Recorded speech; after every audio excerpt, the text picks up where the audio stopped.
नमस्कार मंडळी, आज आपण भावनिक कथा बघणार आहोत. आपल्या चॅनेलला अजूनही सबस्क्राईब केलं नसेल तर मराठी कथा संग्रह या चॅनेलला नक्की सबस्क्राईब करा. रात्रीचे 12 वाजून गेले होते. मानसोपचार विभागातील माझ्या कॅबिनमध्ये मी एकटेच बसले होते. बाहेर पावसाची रिमझिम सुरू होती.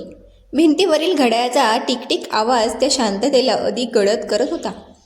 गेल्या 8 दिवसापासून माझ्या आयुष्यातील प्रत्येक रात्र अशाच ताणत जात होती. वाडे क्रमांक 7 मध्ये ठेवलेला तो रुग्ण, त्यांच्या किकाळ्या भिंतीवर आपटणारे हात, काचावर उमटणारे नखाचे ओरखडे, सगळं अजूनही कानात घुमत होतं. मी स्वतः एक मानसोपचार तज्ज्ञ, भावनावर नियंत्रण ठेवायला शिकवणारी. पण आज माझंच मन माझ्या ताब्यात नव्हतं. अचानक वार्डकडून आवाज आला. धडाम. मी दचकले. धैर्य गोळा करत उठले आणि निरीक्षण खिडकीतून आत पाहिलं. खोली रिकामी होती. बेडवरच्या साकळ्या सैल होत्या. क्षणभर माझं हृदय जोरात धडधडू लागलं. मी आणखी जवळ जाऊन आत डोकावलं. तेवढ्यात काचेवर कुणीतरी जोरात हात आपटला. रक्ताळलेला पंजा, डोळ्यात वेडेपणा आणि ओळखीचं असह्य हास्य. मी किंचाळत मागे सरकले. मॅडम, किती वेळा सांगितलं आहे तुम्ही इतक्या जवळ जाऊ नका. वार्ड बॉय गणेश माझ्याकडे धावत आला. तो अजून स्थिर झालेला नाही. रात्री त्याला झटके येतात. मी काही क्षण काहीच बोलले नाही. तुम्ही घरी जा मॅडम. गेल्या 8 दिवसात तुम्ही नीट झोपलात नाही. त्याचा आवाज काळजीने भरलेला होता. मी हलकेच म्हणाले, तो वेडा नाही. गणेश गप्प झाला. तो माझा नवरा आहे. त्याच्या चेहऱ्यावर आश्चर्य उमटलं. 4 महिन्यापूर्वीचा तो अपघात, गाडीचा भयानक आवाज, रक्ताने माखलेला रस्ता आणि त्यानंतर बदललं त्याचं व्यक्तिमत्व. तो आधीसारखा राहिला नव्हता. कधी शांत, कधी आक्रमक, कधी मला ओळखायचा, कधी अनोळखी नजरेने बघायचा. डॉक्टर म्हणून मला माहिती होतं त्याच्या मेंदूवर आघात झाला होता. पण पत्नी म्हणून मी ते स्वीकारू शकत नव्हते. रात्री 1:30 वाजता मी हॉस्पिटलमधून बाहेर पडले. पाऊस कोसळत होता. रिकामा रस्ता आणि धुसर दिवे. ड्रायव्हिंग करताना डोळ्यासमोर त्याचं हसत रूप येत होतं. लग्नाच्या दिवशीचा तो, आणि आज वार्डमध्ये साखळदंडात अडकलेला तो. फोन अचानक वाजला. मॅडम, लगेच या. रुग्णाने स्वतःला इजा केली आहे. माझा श्वास अडकला. मी गाडी वळवली. पावसाच्या धारांना चिरत पुन्हा हॉस्पिटलमध्ये वेगाने निघाले. मनात एकच प्रश्न घुमत होता. मी डॉक्टर म्हणून त्याला वाचवेन की पत्नी म्हणून त्याला गमावेन? रात्रीच्या काळोखात उत्तर हरवून गेलं होतं. कधी कधी डॉक्टर असणं सोपं असतं, पण जेव्हा रुग्ण स्वतःचा नवरा असतो तेव्हा प्रत्येक निर्णय हृदय फोडून जातो. पावसाच्या धारांना चिरत डॉक्टर सायली पुन्हा हॉस्पिटलकडे वेगाने निघाली होती. फोनवरील शब्द अजूनही कानात घुमत होते. मॅडम, त्यांनी स्वतःला इजा केली आहे. तिचे हात स्टेअरिंगवर थरथरत होते. सायली धावतच आत शिरली. बेडवर तो आर्यन, हातावर खोल जखम, डोळे मात्र विचित्र शांत. आर्यन, ती ओरडली. तो हलकेच हसला. तू आलीस?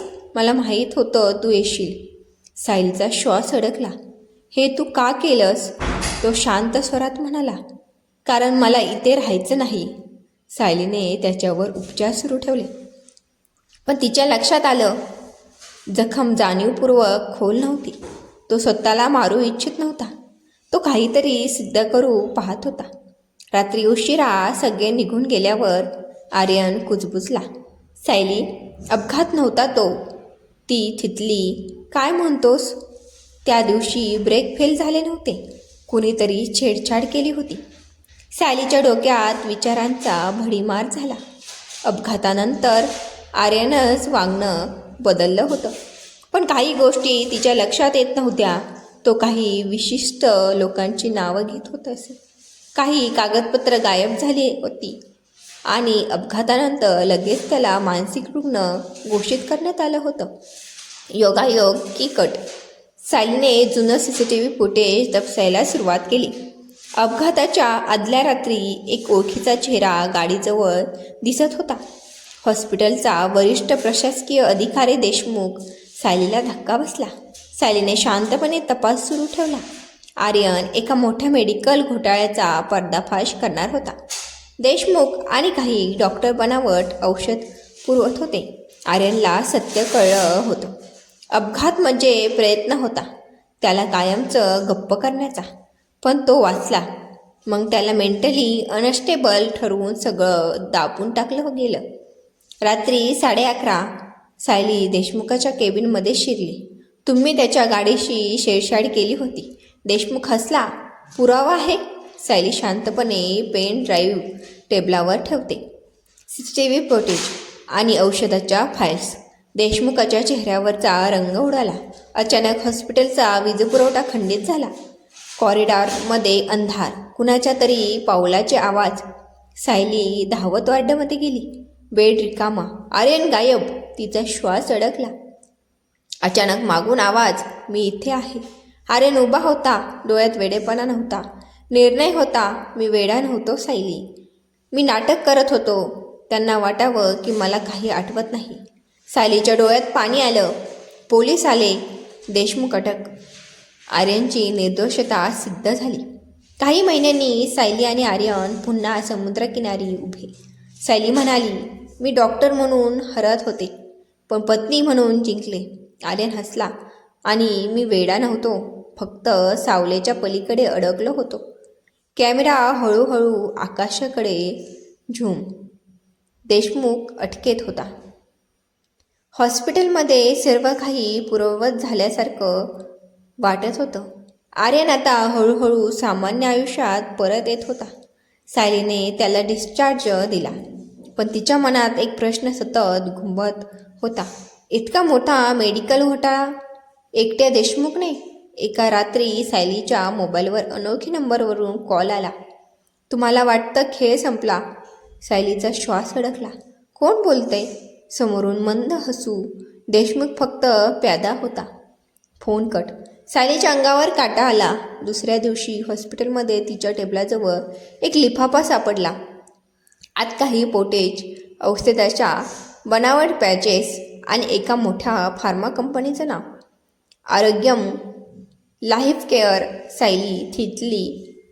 ती कंपनी आर्यनने अपघाताच्या आधी तपसायला सुरुवात केली होती. सायलीने आर्यनला सगळं सांगितलं.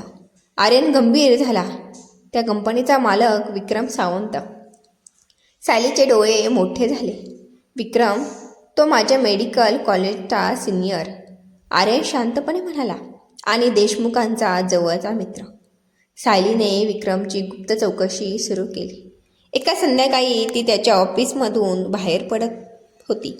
अचानक मागून एक काळी गाडी तिच्याजवळ थांबली. कोणीतरी तिला आत खेचलं. सायली शुद्धीवर आली तेव्हा ती एका बंद गोदामात होती. समोर विक्रम उभा. तू खूप हुशार आहेस सायली, पण जास्त हुशारी धोकादायक असते. सायली शांतपणे म्हणाली. तुम्ही लोकांनी हजारो लोकांच्या जीवाशी खेळ केलात. विक्रम हसला. व्यवसाय आहे तो.